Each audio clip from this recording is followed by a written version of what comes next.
Okay, welcome back. This is our second video of the week. I'm videoing them all today. This is Sunday because I have to drive to Friend of Irisburg School and upload all my videos. So I'm doing that today. So I just have everything, but make sure you watch this second one. Make sure you find out the difference between rational form, radical form. So the notes for the title for today is still, this is my Tuesday. I just put 331. It's still talking about rational radical form. That's what we're doing all week. And next week we'll just talk about radicals and how to simplify them.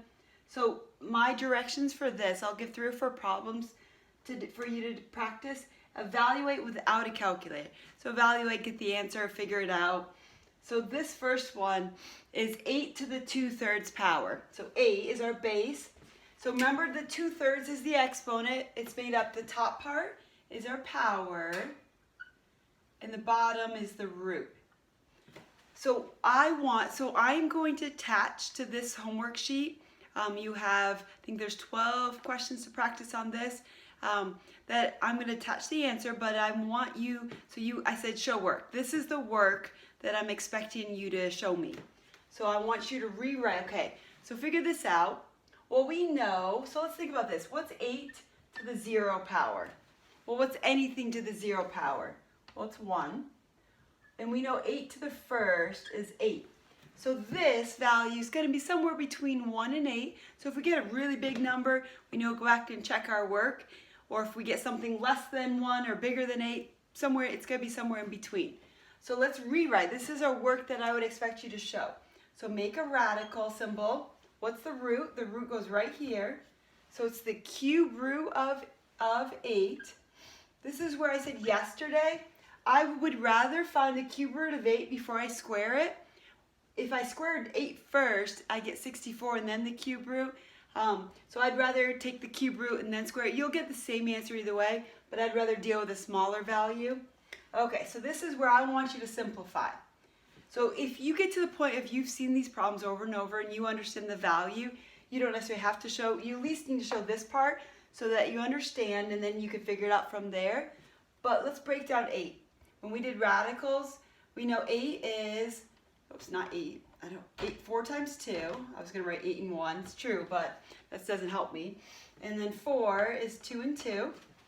Okay, so when we did square roots, we needed a pair to take it out as 1. This time it's the cube root.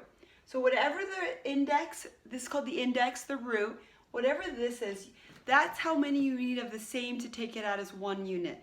So it's saying what times itself 3 times is 8. Well, if you look at it, there's 3 2's here. So we'd say the cube root of 8 is 2, or you have 2 times 2 times 2 there. So you need 3 of the same number to take it out as 1 2. So we would say this right here is 2, still to the power of 2, which is 4. So 2 squared. So the cube root of 8, there's 3 2's there, so the cube root of 8 is 2, still to this power of 2. So the answer is 4. Is that between our 1 and our 8? Yep, it's right there, 4. All right, let's try another one. So we have, let's go with 16 to the, let's go 5/4. So 16 to the 5/4. So how I want you to show this, let me just erase this part here. All right, so I want you to rewrite it into radical form. This is our rational or exponential form. Write it to radical form. So we have the 4th root of 16 to the 5th power. All right, so think about this. Okay, so whatever the index, this time is 4, you need to figure out what times itself 4 times is in 16. So if we're not sure, break it down. We got 4 and 4, 2 and 2, 2 and 2. So what times itself 4 times is in there? Well, it's a 2. So we'd say 4th root of 16 is 2, and then we have to the 5th power. What time? So 2 to the 5th is 2 times itself 5 times. Well, if we knew that this was 4, so it's got to be one more multiple of 2, so it's got to be 32. So 2 to the 5th is 32. So I do want you to get an answer for these. Let's do one more to check together. Let's go with, we have 25 to the 3/2. 25 to the 3/2.